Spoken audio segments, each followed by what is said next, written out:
Bom, fala aí pessoal, sejam muito bem-vindos ao nosso querido canal. Se você ainda não é inscrito, por favor, se inscreva para a gente poder de fato ter o nosso crescimento e você ser notificado sempre que a gente publicar um novo vídeo, tá bom?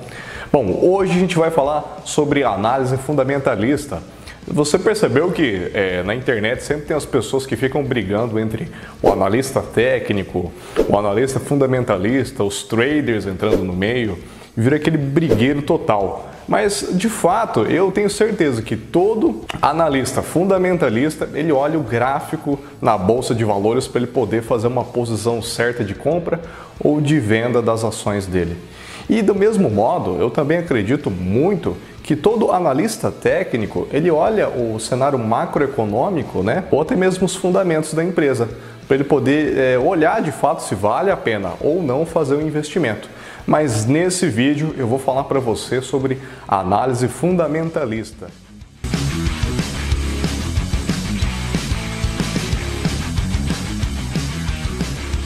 E quais são os indicadores que eu utilizo na minha análise para de fato eu ver se aquela empresa compensa ou não para eu poder fazer o investimento nela? Bom, o primeiro fator que eu analiso é o valor de mercado da empresa e vejo o valor de mercado em relação ao lucro líquido dessa empresa.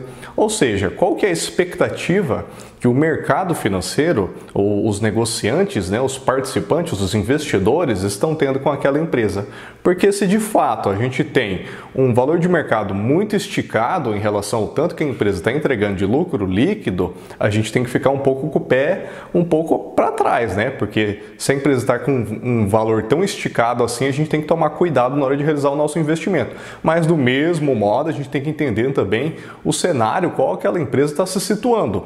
Outro fator que eu também utilizo nada mais é do que o valor de mercado em relação ao patrimônio líquido da empresa. Porque, de fato, o que uma empresa vale? A empresa, ela vale, de fato, o tanto que ela está distribuindo de lucro líquido dentro da empresa dela, ou seja, o que ela está soltando de lucro, qual que é o caixa que essa empresa está fazendo. E outra coisa que a gente vê também é o patrimônio líquido, porque o que vale da empresa, ou seja, qual que é a quantidade de ativos que essa empresa tem, é o patrimônio líquido dela. Então, olha só, se a gente faz uma comparação que a gente chama de PL, o que quer dizer o PL? Ele é o valor de mercado dessa empresa em relação à quantidade de lucro líquido que a empresa está distribuindo. Agora, o preço de mercado em relação ao patrimônio líquido, a gente já chama de PVP. Ou seja, só aí você já aprendeu dois indicadores de análise fundamentalista para você poder consultar no site do Fundamentos, que eu também utilizo lá para poder fazer as minhas análises. Outra forma de análise para você que vai servir muito bem é o seguinte: você vê o ROI. O que é o ROI dessa empresa? É o Return on Equity, ou seja, quanto que essa empresa está distribuindo de lucro líquido referente ao patrimônio que ela tem. Ou seja, eu tenho um patrimônio de tanto. E com esse patrimônio que eu tenho, quanto que eu estou gerando de caixa? Qual que é o caixa que está sendo gerado de acordo com o tanto que eu possuo de dinheiro? Então entenda só, algumas pessoas elas acabam só filtrando, né, uma lista de ROI alto, elas esquecem o seguinte: como no ROI a gente tem dois indicadores que são o lucro líquido e o patrimônio líquido, qual que é uma das formas de aumentar essa proporção? Imagina só, se a gente tem um patrimônio líquido e a gente contrair uma dívida, o que vai acontecer com esse patrimônio líquido? Ele não vai diminuir? Vai, o patrimônio líquido vai diminuir. Logo, a proporção entre o patrimônio líquido e o lucro líquido vai aumentar. Então é por isso que você tem que ter o cuidado da seguinte forma: às vezes a empresa contraiu uma dívida tão grande e você não sabe, e o patrimônio líquido dela diminuiu. Logo, a proporção do ROI vai aumentar. Ou seja, você tem que tomar cuidado sempre que você for olhar esse indicador. Sempre olhe cada indicador de uma forma única, individual, dá uma olhada nos balanços, dá uma consultada também no site de RI da empresa, porque lá você vai ter toda a disponibilidade do release da empresa. O que é esse release da empresa? Você vai conseguir realmente, de fato, olhar todos os dados patrimoniais, o DRE da empresa, o tanto que ela está gerando de caixa, se ela contrair alguma dívida, quais são as expectativas futuras para aquela empresa.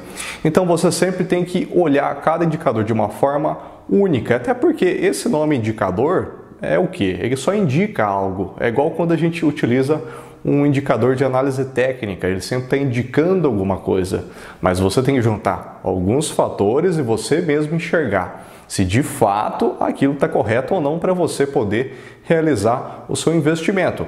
Outra coisa muito bacana para você poder ver é a proporção da dívida que essa empresa tem. Se uma empresa está muito alavancada, você tem que tomar cuidado com essa empresa, porque algumas pessoas falam assim para mim: Hugo, vê para mim, você tem como a gente realizar investimento na Oi?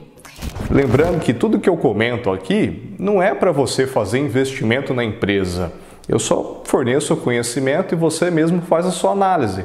Então entenda só, às vezes a gente fazer compra de uma empresa que está em recuperação judicial não é algo tão bom assim, porque às vezes você pode estar só fazendo uma especulação. E lembre-se sempre, especulação é diferente de investimento. Especulação, você coloca só uma pequena parte do seu patrimônio. Agora, investimento, aí sim você pode colocar o seu patrimônio. Então foram esses os conhecimentos que eu quis passar para você em relação à análise fundamentalista. Espero que eu tenha contribuído com esse vídeo. Por favor, comenta aí para a gente poder realmente saber qual que é a sua dúvida. Fala aí para mim se você já está estudando os indicadores de análise fundamentalista e curte o vídeo aí para poder realmente entender que você gostou desse vídeo, tá bom? Um grande abraço e até mais, valeu!